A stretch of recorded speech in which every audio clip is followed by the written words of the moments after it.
Question number 26 देखते हैं। सबसे प्राचीन वेद कौन सा है? चार ऑप्शन है, यजुर्वेद, सामवेद, ऋग्वेद और अथर्ववेद। आपको इसमें से बताना कि सबसे प्राचीन कौन है। वेद चार होते हैं, आपने अभी पहले ही देखे। और जो तीन वेद होते हैं उनको त्रयी कहते हैं। उसमें से आप अथर्ववेद को हटा दीजिए तो बाकी जो तीन बचेंगे उनको क्या कहा जाता है? उनको त्रयी कहा जाता है। ठीक है। सबसे प्राचीन वेद क्या है? वो है ऋग्वेद। ठीक है। इसमें 10 मंडल होते हैं, 1028 सूक्त होते हैं। ठीक है। और 10,580 ऋचाएं होती हैं। सारे फैक्ट इंपॉर्टेंट है। ठीक है। इस वेद में सुदास और भरत के मध्य, काफी इंपॉर्टेंट फैक्ट है ये, सुदास और किसके बीच में? और भरत के बीच में 10 राग युद्ध हुआ था। 10 राग युद्ध। ठीक है। इसका वर्णन इसमें किया गया है। ऋग्वेद की अगर बात करें तो मंत्रों का जो उच्चारण करते हैं ऋग्वेद के, उनको क्या कहा जाता है? उनको होत्र या मतलब एक अनदर नाम, उनको होता भी कहीं कहीं लिखा होता है, होता कहा जाता है। और जो गायत्री मंत्र है वो यहीं पे नोट कर लीजिए। गायत्री जो मंत्र है वो ऋग्वेद के कौन से मंडल में मिलता है? तृतीय मंडल में मिलता है। ठीक है। ऋग्वेद के दसम मंडल में, तीसरे मंडल में गायत्री मंत्र का उल्लेख है और यहीं पे नोट कर देते हैं। तो ऋग्वेद के दसम मंडल में पुरुष सूक्त, दसम मंडल के पुरुष सूक्त में सर्वप्रथम शूद्रों का उल्लेख मिलता है। ठीक है। ऋग्वेद की 5 शाखाएं हैं जिनके नाम मैं आपको बता दूं तो यहीं पे इसको नोट भी कर लीजिए, काफी इंपॉर्टेंट फैक्ट है। तो 5 शाखाएं ऋग्वेद की कौन कौन सी हैं? तो पहला है शाकल, और दूसरा है वाष्कल, तीसरा है आशोलायन, आशोलायन, और चौथा है शंखायन, और पांचवा जो है मांडूक्य। मांडूक्य के बारे में एक इंपॉर्टेंट फैक्ट है, आप हमें कमेंट करिएगा। प्रश्न इससे कई बार पूछे गए, मांडूक्य उपनिषद से क्या लिया गया है, ये सीधा सीधा प्रश्न आया है। ठीक है। तो यहाँ पे सबसे प्राचीन वेद कौन सा है? ऋग्वेद है। चलिए क्वेश्चन नंबर 27 देखते हैं। किसका संकलन ऋग्वेद पर आधारित है? ठीक है। तो यजुर्वेद, अथर्ववेद, सामवेद या उपयुक्त में से कोई नहीं। तो करेक्ट आंसर क्या होगा? सामवेद। तो सामवेद का जो संकलन है वो ऋग्वेद पर आधारित है। साम का वैसे भी सिंपल जो अर्थ होता है उसका मतलब होता है गान या गायन, इस तरह से आप कह सकते हैं। और सामवेद में जो संकलित मंत्र हैं उनको बेसिकली देवताओं की स्तुति के समय गाया जाता है। ठीक है। तो इससे देवताओं की स्तुति के समय गाया जाता है। और सामवेद में कुल 1810 छंद हैं, जिसमें अगर आप ये कहें कि यहाँ पे लगभग 75 जो छंद है वो सीधे सीधे कहाँ से लिए गए हैं? वो ऋग्वेद से ही लिए गए हैं सामवेद में। ठीक है। बेसिकली सामवेद की 3 शाखाएं हैं, वो कौन कौन सी हैं? तो पहला तो है कौथुकीय, सॉरी कौथुमीय, दूसरा है जैमिनीय, और तीसरा है राणायनीय। ये सामवेद की 3 शाखाएं हैं। और सामवेद का जो गायन करते हैं, जो मतलब उनको या आप उनके पुरोहित को कहें, उसको पुरोहित ये भी कहा जाता है, या उसका दूसरा नाम है उद्गाता होता, और वो ऋग्वेद के लिए और इसके लिए उद्गाता। और सामवेद को, एक इम्पॉर्टेंट फैक्ट, भारतीय संगीत शास्त्र का मूल कहा जाता है। किसको? तो भारतीय संगीत शास्त्र का मूल, शास्त्र का मूल किसे कहा जाता है? वो सामवेद को कहा जाता है। ये प्रश्न पूछा गया है। ठीक है। तो इतने सारे फैक्ट आप सामवेद के बारे में, आई थिंक कोई भी प्रश्न इससे आएगा तो वो होने के लिए पूरा कंप्लीट हो जाएगा। तो यहाँ पे क्वेश्चन नंबर 27 का सही आंसर होगा ऑप्शन नंबर बी। चलिए क्वेश्चन नंबर 28 देखते हैं। बोगज कोई महत्वपूर्ण है? क्यों महत्वपूर्ण है? यह मध्य एशिया और तिब्बत के मध्य एक महत्वपूर्ण व्यापारिक केंद्र था। यहाँ से प्राप्त अभिलेखों में वैदिक देवताओं और देवियों के नाम का उल्लेख प्राप्त होता है, और वेद के मूल ग्रंथों की रचना यहाँ हुई थी। उपयुक्त में से कोई नहीं। तो यहाँ पे ऑप्शन बी आपका करेक्ट होगा। तो बोगज कोई के बारे में ये कहा जाता है कि सबसे प्राचीन अभिलेख ये है मध्य एशिया का। ठीक है। तो इसको यहीं पे नोट कर लीजिए, अच्छा फैक्ट है। सबसे प्राचीन अभिलेख है ये बोगज कोई, प्राचीन अभिलेख। ठीक है। तो ये मध्य एशिया के बोगज कोई नामक स्थान से प्राप्त हुआ है। और अगर इसका टाइम पीरियड देखें तो लगभग 1400 बीसी पूर्व का ये अभिलेख है। और इसी अभिलेख में हित्ती राजा, उसका नाम क्या था? हित्ती राजा, उसका नाम था सुब्बीलिम्पा। मैं लिख देता हूँ, सुब्बीलिम्पा। ठीक है, ये एक हित्ती राजा था। और मितन्नी राजा, उसका नाम था, एक मितन्नी राजा, उसका नाम था मतियु अजा, मतियु अजा। ठीक है, इनके मध्य दोनों के संधि का उल्लेख इस अभिलेख में दिया गया है। ठीक है, तो यहाँ पे संधि के साक्ष्य के रूप में वैदिक काल के जो देवी देवता रहे, जिसमें कि इंद्र है, मित्र है, वरुण है, नासत्य है, अश्विन है, इन सभी का उल्लेख इस अभिलेख में किया गया है। ऑप्शन बी आपका यहाँ पे करेक्ट होगा कि यहाँ से प्राप्त अभिलेखों में वैदिक देवताओं और देवियों के नामों का उल्लेख प्राप्त होता है। क्वेश्चन नंबर 29, प्राचीन भारत में निष्क नाम से जाने जाते थे स्वर्ण आभूषण, गाय, तांबे के सिक्के और चांदी के सिक्के। तो निष्क जो होता था वो स्वर्ण आभूषण होता था। देखिए, वैदिक काल में जो स्वर्ण आभूषण होते थे उनको निष्क, या इनका एक और भी नाम है, उनको निशाका कहा जाता था। ठीक है, निशाका। कुरीर और कर्ण भी क्या थे? ये भी एक आभूषण ही थे। लेकिन बाद में जो निष्क शब्द का प्रयोग स्वर्ण सिक्कों के लिए किया जाने लगा वैदिक काल के बाद। ठीक है, तो स्वर्ण सिक्कों के रूप में निष्क का नाम प्रयोग किया जाने लगा बाद में। और जो बौद्ध जातक हैं उसमें 3 प्रकार के स्वर्ण सिक्कों का उल्लेख मिलता है, इसको भी आप जान लीजिए। बौद्ध जातक में 3 प्रकार के स्वर्ण सिक्कों का उल्लेख मिलता है। तो पहला जो नाम है उसका नाम है निष्क, दूसरे का नाम है निशाका और तीसरे का नाम है सुवर्ण। ठीक है, या मशाका, इसको इस तरह से कह सकते हैं। तो निष्क या निशाका, सुवर्ण और मशाका, जिसमें से निशाका जो होता था ये उच्च मुद्रा वाली मूल्य होती थी और मशाका जो था ये निम्न मुद्रा वाली मूल्य होती थी, और जो सुवर्ण था ये बीच वाला था। ठीक है, ये बौद्ध जातक में उल्लेख है। तो जो निष्क थे प्राचीन काल में उनको स्वर्ण आभूषण के रूप में माना जाता था। क्वेश्चन नंबर 30, ऋग्वेद में किस नदी को माते तमा, देवी तमा और नदी तमा नाम से संबोधित किया गया है? तो सिंधु, सरस्वती, वितस्ता या फिर यमुना। तो ऑप्शन बी आपका करेक्ट होगा। सरस्वती को नदी तमा, माते तमा, देवी तमा, इन सारे नामों से मतलब उनको बुलाया जाता था और ये सबसे पवित्र नदी मानी जाती थी, इसी वजह से इसके इतने नाम थे। माते तमा का मतलब होता है कि सबसे अच्छी माँ, और देवी तमा का मतलब होता है सबसे अच्छी देवी, और नदी तमा का मतलब होता है सबसे अच्छी नदी। सरस्वती नदी को एक और नाम भी दिया गया है, वो नाम है हेलमंड। इसी को हेलमंड के नाम से भी जाना जाता है, हेलमंड नदी। ठीक है, सप्त सिंधु प्रदेश में सिंधु नदी जो थी वो पंजाब की 5 नदियां, उसमें सरस्वती का नाम भी शामिल है।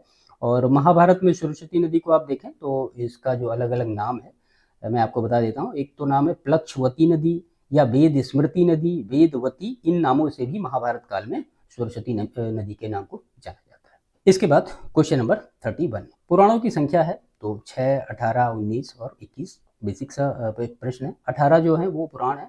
पुराणों की रचना किसने की? तो लोमहर्ष ऋषि और उनके पुत्र, उनका नाम क्या, उग्रश्रवा द्वारा की गई थी। तो लोमहर्ष ऋषि और उग्रश्रवा, इनके द्वारा पुराणों की रचना की गई थी। 18 पुराण है, मैं आपको नाम बता देता हूँ, काफी के नाम आपको याद भी होंगे। मत्स्य पुराण है, मार्कंडेय पुराण है, भविष्य पुराण है, वामन पुराण है, ब्रह्मांड पुराण, ब्रह्मवैवर्त पुराण है, ब्रह्मा पुराण है, भागवत पुराण, वाराह पुराण, विष्णु पुराण, वायु पुराण, अग्नि पुराण, नारद पुराण, पद्म पुराण, लिंग पुराण, गरुण पुराण, कूर्म पुराण और 18वां क्या, स्कंद पुराण। इन सब में सबसे जो प्राचीन पुराण है उसका नाम है मत्स्य पुराण। ये प्रश्न पूछा गया है, सबसे जो प्राचीन पुराण क्या है, वो है मत्स्य पुराण। ठीक है, क्वेश्चन नंबर 32, यज्ञ संबंधी विधि विधानों का ज्ञान होता है ऋग्वेद से, सामवेद से और ब्राह्मण ग्रंथों से या फिर यजुर्वेद से? तो बेसिक सा इसका आंसर होगा यजुर्वेद से हमें यज्ञ संबंधी विधि विधानों का पता लगता है। देखिए, यजुर्वेद जो मूलतः है वो कर्मकांड से संबंधित है। कर्मकांड का मतलब कि जो उसमें यज्ञ है और सारी चीजें की जाती हैं, और मूल रूप से यज्ञ यानी यजुत संबंधी जो विधि विधान है और इनके मंत्रों का जो उस समय यज्ञों के समय मंत्र का उच्चारण किया जाता है उनका संकलन किया गया है। गद्य और पद्य ये दोनों रूपों में इसको लिखा गया है। और यजुर्वेद के मेनली 2 मुख्य भाग हैं। तो एक तो है शुक्ल यजुर्वेद, और जो दूसरा है उसको हम कहते हैं कृष्ण यजुर्वेद। ठीक है, अब शुक्ल यजुर्वेद जो उत्तर भारत में ये केवल पद्य में है, और कृष्ण यजुर्वेद जो कि साउथ इंडिया में, जिसको यहाँ लिख भी दीजिए, कंफ्यूजन नहीं होना चाहिए, दक्षिण भारत में जो कि पद्य और गद्य दोनों में लिखा गया है। ठीक है, तो शुक्ल यजुर्वेद जो कि उत्तर भारत के लिए केवल पद्य में है, और कृष्ण यजुर्वेद जो कि दक्षिण भारत के लिए है वो पद्य और गद्य दोनों में लिखा गया है। इनके जो पुरोहित होते थे उनको कहते थे हम अधर्यु, अधर्व्यु, इस तरह से इसका नाम है, उच्चारण। शुक्ल यजुर्वेद को वाजसनेयी संहिता के नाम से भी जाना जाता है। किसको? शुक्ल यजुर्वेद को वाजसनेयी संहिता के नाम से भी जाना जाता है। ठीक है, तो यहाँ पे ऑप्शन डी करेक्ट होगा आपका। क्वेश्चन नंबर 33, आध्यात्मिक ज्ञान के विषय में नचिकेता और यम का संवाद किस उपनिषद में वर्णित है? तो बृहदारण्यक उपनिषद, छांदोग्य उपनिषद, केन उपनिषद या फिर कठोपनिषद। ऑप्शन डी आपका करेक्ट होगा, कठोपनिषद में, जो कि नचिकेता और यम के संवाद के बारे में सारी चीजें दी गई है। अब कठोपनिषद क्या है? तो ये एक कृष्ण यजुर्वेदी उपनिषद है, कृष्ण यजुर्वेदी उपनिषद है आपका। ठीक है, कठोपनिषद। ठीक है, इसमें बेसिकली जो आध्यात्मिक ज्ञान के विषय में नचिकेता और यम के बीच में जो संवाद हुआ था वो पूरा वर्णन इसका किया गया है। और याज्ञवल्क्य और मैत्रेयी संवाद, जिसमें राजा जनक के दरबार में ब्रह्मचर्चा का वर्णन हुआ, बृहदारण्यक उपनिषद में भी इसका किया गया है। और सत्यकाम जबाली और उद्दालक श्वेतकेतु का व्याख्यान किसमें मिलता है? वो छांदोग्य उपनिषद में मिलता है। इसको आप नोट कर लीजिए, प्रश्न पूछे जा सकते हैं। तो बृहदारण्यक उपनिषद में किन किन चीज़ों की चर्चा है? तो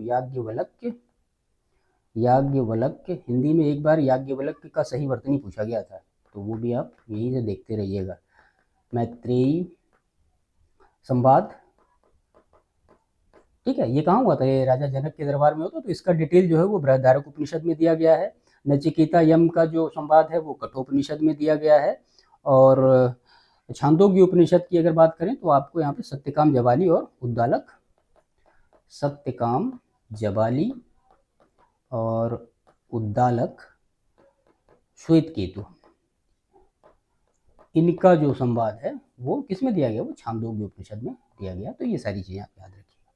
क्वेश्चन नंबर 34, पुरुष मेध का उल्लेख किस ग्रंथ में हुआ है? कृष्ण यजुर्वेद, शतपथ ब्राह्मण, शुक्ल यजुर्वेद या फिर पंचवीस ब्राह्मण। तो शतपथ ब्राह्मण में पुरुष मेध का उल्लेख किया गया है। तो यहाँ पे शतपथ ब्राह्मण जो है वो किस वेद का ब्राह्मण ग्रंथ है? तो वो है यजुर्वेद का, यजुर्वेद का ये ब्राह्मण ग्रंथ है। और शतपथ ब्राह्मण में ही पति को या पत्नी को पति की अर्धांगिनी बताया गया है। इसी में मैं यहीं पे नोट कर देता हूँ, पत्नी को पति की अर्धांगिनी बताया गया है। ठीक है, अर्धांगिनी बताया गया है। इसमें जायदस्तम, मतलब जिसका अगर मतलब देखें तो ये कहा जाता है कि पत्नी ही ग्रह है। जायदस्तम, इसका मतलब क्या होता है कि पत्नी ही ग्रह है या घर है।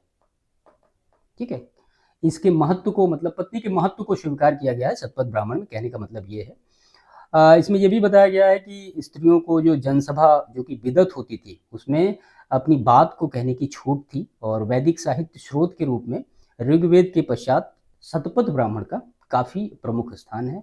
इसमें कर्मकांडों के अतिरिक्त सामाजिक विषयों का भी वर्णन है, वो आप यहाँ पे देख ही रहे हैं कि इस तरह से सारी चीज़ों के बारे में। तो कई बार प्रश्न इस तरह से भी पूछे जाते हैं कि मतलब ऐसा कौन सा ब्राह्मण ग्रंथ है जिसमें सामाजिक विषयों पर चर्चा की गई? तो वो शतपथ ब्राह्मण होगा। ठीक है, क्वेश्चन नंबर 35 देखते हैं। तो वैदिक काल में किस पशु को अघन्या, ये होना चाहिए, अघन्या माना गया है? तो अघन्या का मतलब होता है कि न मारे जाने योग्य। तो सिंपल सा है, वो गाय को कहा जाता है अघन्या। ठीक है, और बहुत पवित्र पशु माना जाता है। जैसे पवित्र नदी सरस्वती है, वैसे पवित्र पशु गाय है, इसी को अघन्या कहा जाता है, यानी न मारे जाने योग्य इसको माना गया है। इसका एक और नाम भी है, उसको कहा जाता है अष्टकर्णी। ठीक है, अष्टकर्णी भी कहा गया है। और गविष्ठ जो है वो गाय की महत्ता बताने वाला शब्द है, एक गविष्ठ। ठीक है, पणि जो है, तो पणि क्या है ये प्रश्न पूछा गया है। तो पणि नामक जो है पशुओं की चोरी के लिए कुख्यात थे। पशुओं की चोरी के लिए ये कुख्यात थे, पणी उनको कहा जाता था। ठीक है। और वैदिक काल में गाय जो है इसी से मतलब लोगों की समृद्धि व्यक्त की जाती थी कि मतलब जिसके पास जितनी ज़्यादा गाय होंगी वो उतना ही समृद्ध माना जाता था, उसको उतना ही धनी माना जाता था। कुछ और भी शब्द हैं, जैसे धनी व्यक्ति के लिए गोमत शब्द का यूज होता था, जो गोमत उनको कहा जाता था। राजा को कहा जाता था गोपति, ठीक है। और समय को कहा जाता था गोधूली, ठीक है। पुत्री का एक नाम था, उसको कहा जाता था दुहिता, ठीक है। ये सारे नाम वैदिक काल के हैं, याद रखिएगा। क्वेश्चन नंबर 36, तो किस वैदिक साहित्य में मोक्ष की चर्चा मिलती है?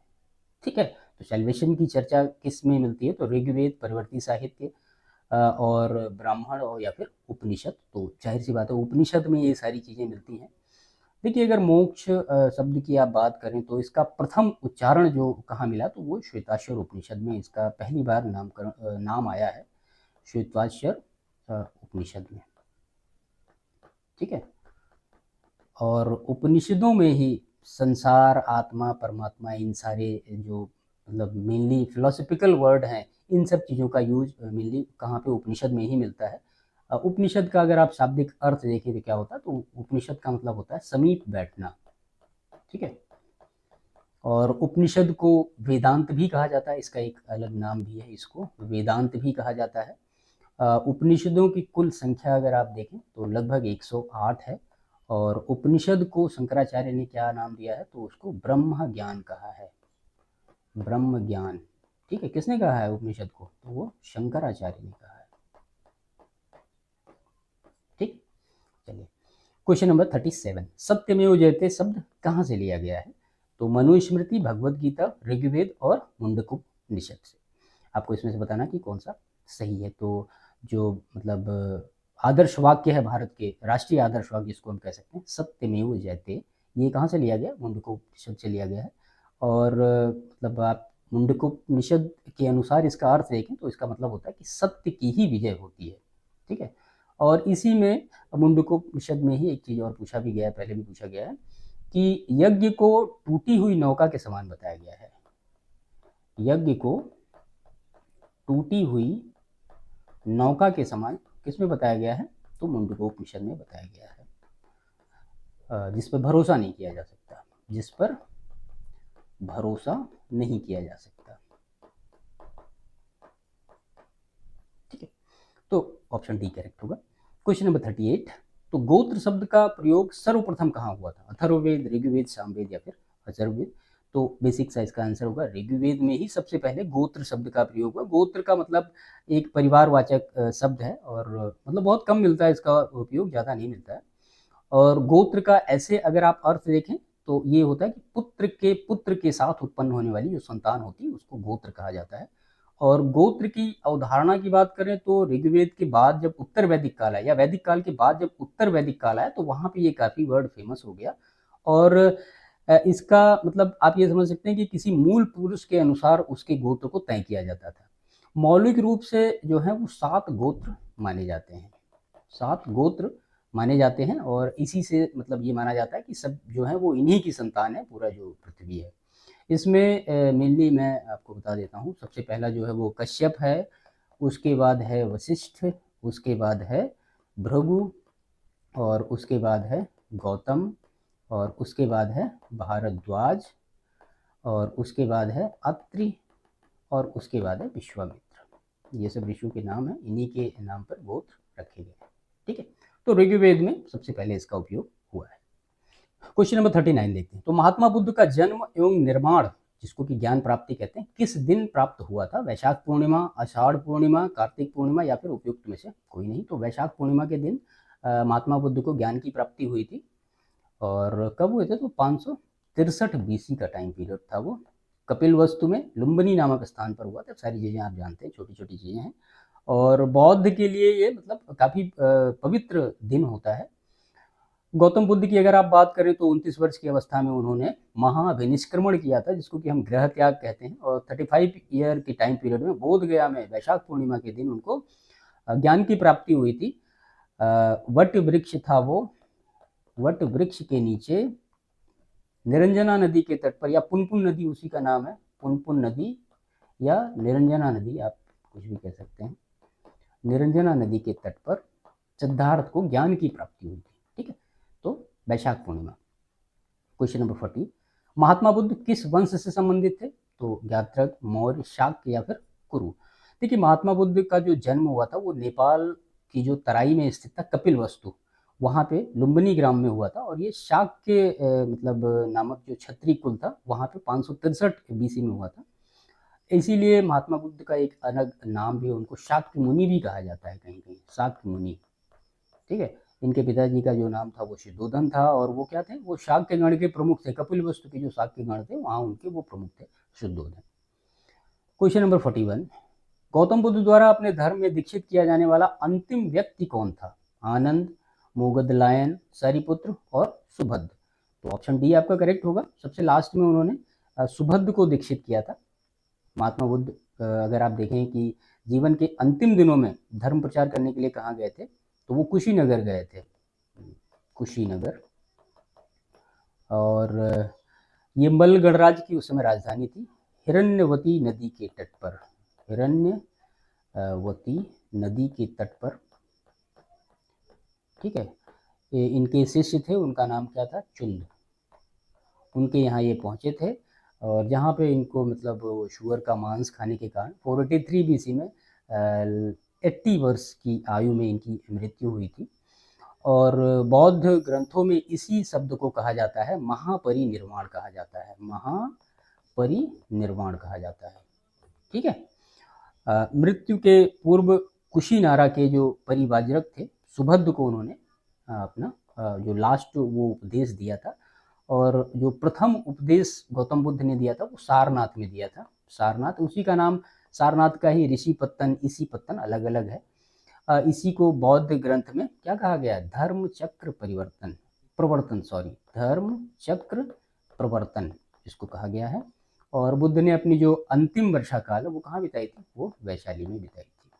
ठीक है, ये सारे फैक्ट हैं, बहुत महत्वपूर्ण फैक्ट हैं, छोटे छोटे प्रश्न के रूप में अक्सर पूछे जाते हैं, या फिर स्टेटमेंट बना के एक ही प्रश्न में 3-4 चीजें पूछ ली जा सकती हैं। क्वेश्चन नंबर 42, अष्टांग मार्ग की संकल्पना किसका अंग है? तो दीपवंश की विषय वस्तु का, दिव्यावदान की विषय वस्तु का, महापरिनिर्वाण की विषय वस्तु का, धर्म चक्र प्रवर्तन की विषय वस्तु का। तो अष्टांग मार्ग जो है वो किसका, धर्म चक्र प्रवर्तन की विषय वस्तु का ये अंग है। देखिए, गौतम बुद्ध ने दुख की निवृत्ति के लिए एक अष्टांगिक मार्ग का उपाय बताया है। ठीक है, और उसके बेसिकली 8 तत्व हैं। जो अष्टांगिक मार्ग है तो 8 तत्व भी होंगे। उसी में उन्होंने कहा कि सम्यक दृष्टि, सम्यक वाक, सम्यक संकल्प, सम्यक कर्मांत, सम्यक आजीव, सम्यक व्यायाम, सम्यक स्मृति, और सबसे लास्ट में सम्यक समाधि। अष्टांगिक मार्ग जो है ये धर्म चक्र प्रवर्तन की विषय वस्तु का अंग है, और अष्टांगिक मार्ग को भिक्षुओं का क्या कहा गया है, कल्याण मित्र कहा गया है, कल्याण मित्र कहा गया है। ठीक है, क्वेश्चन नंबर 43 देखते हैं। तो त्रिपिटक क्या है? तो सामाजिक समानता का सिद्धांत, जैन धर्म के दार्शनिक सिद्धांत, तीर्थंकरों का जीवन चरित्र, या फिर बौद्ध साहित्य। तो त्रिपिटक एक बौद्ध साहित्य है। तो बौद्ध साहित्य में महात्मा बुद्ध के जो ज्ञान प्राप्त करने के समय से लेकर के उनके महापरिनिर्वाण तक के जो प्रवचन थे उनका जहाँ पे संग्रह किया गया उसी को हम त्रिपिटक कहते हैं। ठीक है, और इसको 3 भागों में डिवाइड किया गया है, विनय पिटक, और उसके बाद सुत्त पिटक, और सबसे लास्ट में बना जो वो अभिधम्म पिटक। ठीक है, जो बौद्ध संगीतियाँ हो रही थी उसी में इनका निर्माण भी किया गया है। विनय पिटक, सुत्त पिटक, अभिधम्म पिटक। आप हमें कमेंट करके बताइएगा कि विनय पिटक का निर्माण किस बौद्ध संगीति में हुआ, सुत्त पिटक का निर्माण किस बौद्ध संगीति में हुआ, और अभिधम्म पिटक का निर्माण किस बौद्ध संगीति में हुआ, प्रश्न पूछा गया है। विनय पिटक की रचना जो की है वो उपाली ने की थी, और इसमें जो बौद्ध धर्म के, या आप कहें कि बौद्ध संघ के जो नियम है उनका डिटेल किया गया है, नियम की बात की गई है इसमें। ठीक है, और सुत्त पिटक की रचना आनंद ने की, और इसमें जो बुद्ध के उपदेश हैं उनका संकलन किया गया है। और अभिधम्म पिटक जो है इसकी रचना तिस्से ने की। इसमें बेसिकली जो फिलोसफिकल वर्ड हैं बौद्ध धर्म के वो सारी चीज़ें, यानी जो आध्यात्मिक या दार्शनिक विचार अभिधम्म पिटक में रखे गए हैं। ऑप्शन डी यहाँ पे करेक्ट होगा। क्वेश्चन नंबर 44, आलार कलाम कौन थे? तो बुद्ध के एक शिष्य, एक प्रतिष्ठित बौद्ध भिक्षु, बुद्धकालीन एक शासक, बुद्ध के गुरु। तो अलार कलाम बुद्ध के गुरु थे और अलार कलाम जो थे वो सांख्य दर्शन के आचार्य थे, सांख्य दर्शन के ये आचार्य थे। ठीक है। महाभिनिष्क्रमण, जिसको कि हम गृह त्याग कहते हैं, जब ज्ञान की खोज के लिए गौतम बुद्ध गए तो उन्हें अलार कलाम ने दीक्षा दिया था। और वो दीक्षा किस में दी थी? तो वो शून्यवाद का ज्ञान उन्होंने कराया था उनको। ठीक है, शून्यवाद का ज्ञान मतलब उनको दिया था अलार कलाम ने, और इसी वजह से उनको बुद्ध का पहला गुरु कहा जाता है। और बुद्ध के 2 गुरु रहे, एक अन्य गुरु रहे, उनका नाम क्या है? रामपुत्र। ठीक है, तो दोनों आप याद रखिएगा। नागार्जुन का नाम भी आता है शून्यवाद माध्यमिक जो है, ये भी आपने पढ़ा होगा, अभी आगे वो आएगा।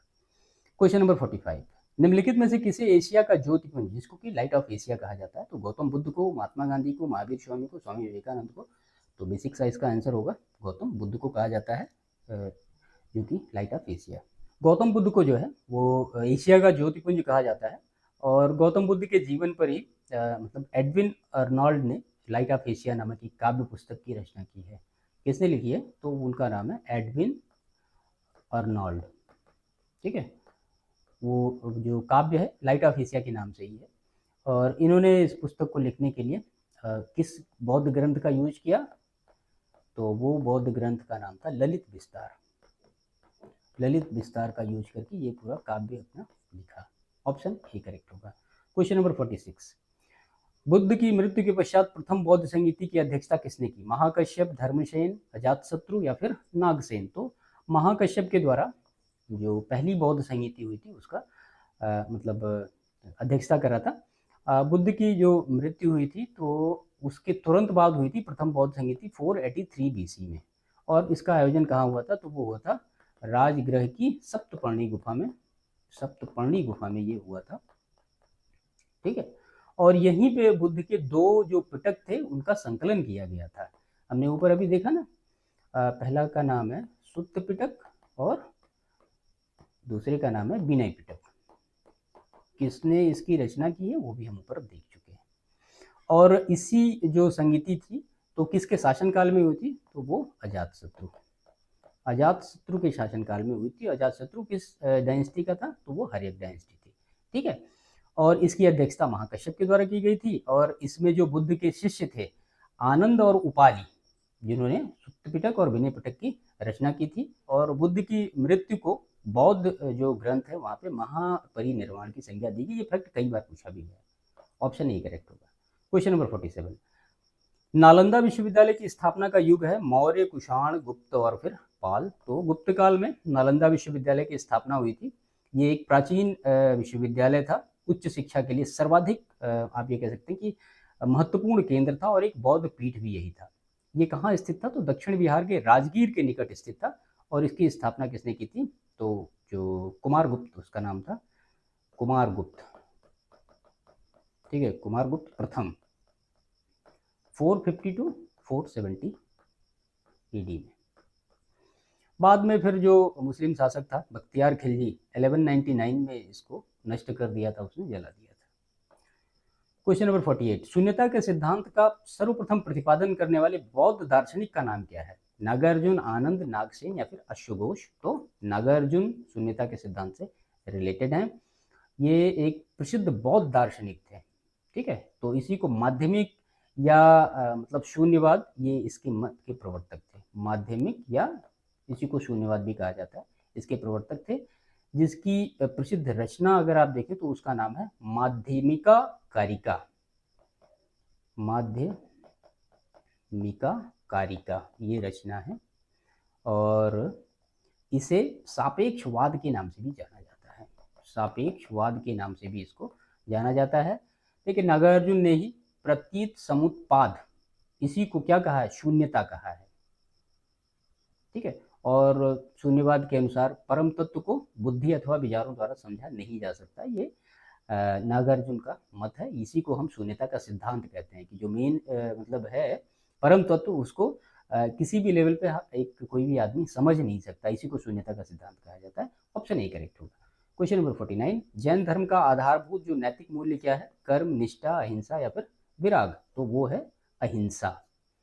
देखिए जैन धर्म की अगर आप बात करेंगे तो अहिंसा पे बहुत ज़्यादा फोकस किया गया है, ठीक है। और जैन धर्म में जो 5 महाव्रत की बात की गई है तो उसमें अहिंसा एक है। सत्य, आस्तेय, ब्रह्मचर्य, अपरिग्रह और फिर अहिंसा। जो 5 महाव्रत हैं उसमें अहिंसा का मतलब होता है कि जीवों की हिंसा या फिर हत्या ना करना। सत्य का मतलब सदा सत्य बोलना। अपरिग्रह का मतलब होता है कि संपत्ति अर्जित ना करना। आस्तेय का मतलब चोरी ना करना। और फिर ब्रह्मचर्य का मतलब क्या होता है कि जो इंद्रियां हैं उनको वश में रखना, ठीक है। तो ऑप्शन सी करेक्ट होगा। क्वेश्चन नंबर 50, जैन धर्म में पूर्ण ज्ञान के लिए किस शब्द का उल्लेख किया गया है? तो जिन, रत्न, कैवल्य या फिर निर्वाण। तो कैवल्य शब्द का प्रयोग किया गया है, ठीक है। तो पूर्ण ज्ञान के लिए कैवल्य या इसी को कहते हैं मोक्ष की प्राप्ति, ठीक है। देखिए जैन धर्म के जो 24वें तीर्थंकर थे महावीर स्वामी, उनको 12 वर्ष की कठोर तपस्या के बाद जमवृक ग्राम, ठीक है, यहाँ पे पूर्ण ज्ञान की प्राप्ति हुई थी। और वो उस नदी का क्या नाम था? तो उस नदी का नाम था ऋजुपालिका नदी। निरंजना नदी तो गौतम बुद्ध के लिए, ठीक है, ऋजुपालिका नदी। और यहाँ पे वृक्ष कौन है? ये साल वृक्ष है। वहाँ पे वट वृक्ष था। क्लियरिटी रखिएगा बिल्कुल। यहाँ पे उनको कैवल्य प्राप्त हुआ था या पूर्ण ज्ञान की प्राप्ति हुई थी। और ज्ञान प्राप्ति के बाद महावीर क्या कहलाए? उनको केवलिन कहा गया, ठीक है। उन्हें जिन भी कहा गया, मतलब विजेता। उन्हें आहर्त भी कहा गया, जो कि पूज्य जिसको कहा जाता है। उन्हें निर्ग्रंथ भी कहा गया, मतलब जिनके पास कोई बंधन ही ना हो। निर्ग्रंथ भी उनको कहा गया, यानी बंधन रहित, ठीक है। तो कैवल्य पूर्ण ज्ञान के लिए यूज